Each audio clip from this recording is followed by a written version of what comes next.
Donc nous allons voir les notions de pression pour terminer par la notion de perte de charge. Alors la pression en fait c'est l'association d'une force avec une surface donnée.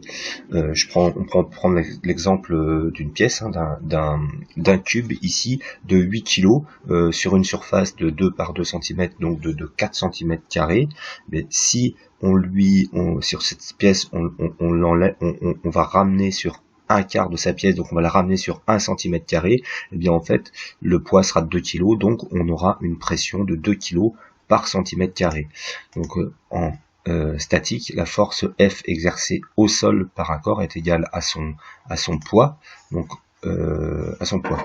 La force F 8 kg, la surface au sol c'est donc 2 fois 2, donc 4 cm² dans notre cas, donc la pression elle sera de 8 kg divisé par 4 cm², donc la pression sera de 2 kg par centimètre carré.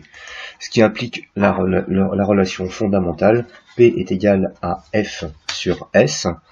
Alors bien sûr F c'est la force en kilogrammes, faut faire attention, donc F est la force en kilogrammes, S la surface en mètres carrés, et P c'est la pression en kilogrammes par mètre carré.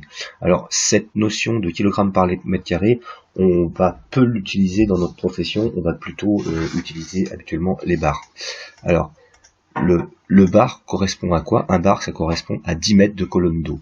Je prends un exemple, si on prend si on veut remplir une installation avec une hauteur de 10 mètres, et bien en bas, on va retrouver une pression de 1 bar. Alors, en fait, une hauteur de 10 mètres d'eau équivaut à une pression de 1 kg par centimètre carré, ou autrement dit, de 1 bar.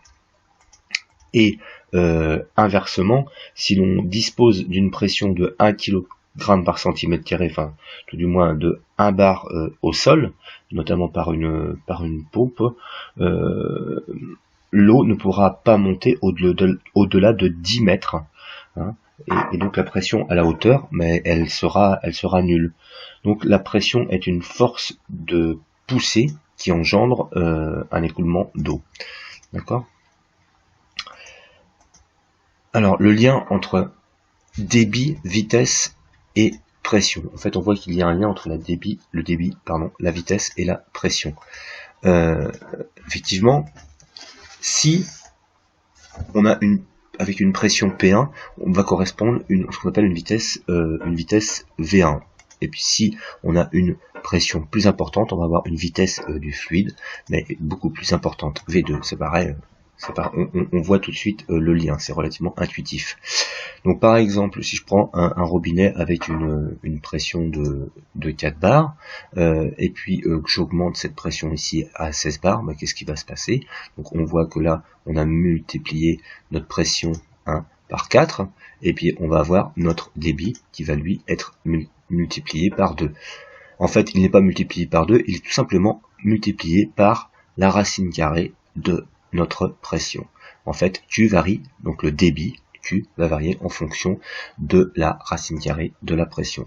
Alors je prends un exemple, un tuyau ou qui a une pression de 1 bar, la vitesse est de 1 mètre par seconde et le débit de 10 litres minute. Alors comment varie la vitesse et le débit lorsque la pression varie? Je vous demande tout simplement de remplir ce petit tableau. Donc si je suis la logique, quand la pression va passer à 2 bars, eh bien en fait le débit lui va être multiplié par la racine carrée de 2. Donc la racine carrée de 2, c'est 1,4, ce qui va correspondre en fait à notre vitesse, parce qu'elle est au départ de 1 mètre par seconde, 1 fois 1,4 ça fait 1,4, et le débit lui va être multiplié aussi par 1,4, donc par racine carrée de 2, car 10 multiplié par 1,4, on obtiendra 14 litres minute. Alors le lien entre débit, vitesse et pression, en fait,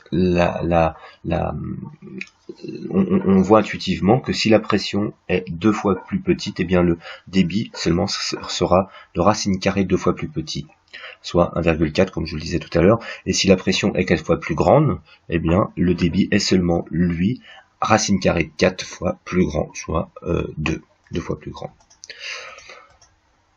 Alors, que le fluide s'écoule, il va se créer des frottements donc entre les molécules du fluide, donc c'est ce qu'on va appeler la viscosité.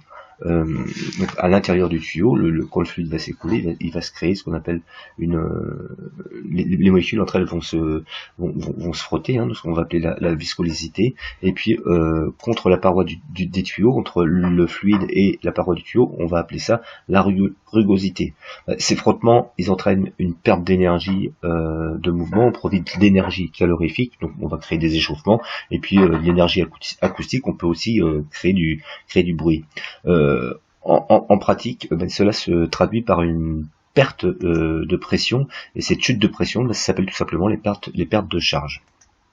Alors, on va prendre par exemple, pour aller plus loin dans le lien, donc si on prend une installation avec un robinet, une pression, on a une pression de 3 bars, le robinet est fermé, donc le débit sera nul, la vitesse forcément du fluide sera nulle, les frottements seront nuls forcément puisque l'eau ne s'écoule pas, et les pertes de charge sont forcément nulles. Maintenant, si on ouvre un tout petit peu le robinet, mais qu'est-ce qui va se passer? Là, le débit va être faible, forcément, la vitesse va être liée, elle va être faible, les frottements, ils vont être faibles, et pour le coup, les pertes de charge, elles seront faibles, donc on aura perdu aussi peu de pression. Maintenant, si j'ouvre en grand mon robinet, que va-t-il se passer? Le débit va devenir important, la vitesse, elle aussi, va être importante, les frottements, eux, vont être très importants, et les pertes de charge, elles, vont être très importantes. En fait, les pertes de charge augmentent, tout simplement, quand le débit augmente, ce qui paraît logique. Enfin, les fabricants, eux, lorsqu'ils vont fabriquer justement les différents appareils de robinetterie, alors que ce soit ici pour le chauffage, ou que ce soit encore pour l'eau chaude sanitaire, eh ben leur objectif, ça va être de bien concevoir le matériel et donc de limiter ces effets de frottement, donc de perte de charge. Donc la caractéristique d'un produit de robinetterie bien conçu est de limiter ces frottements internes afin de limiter sa perte de charge.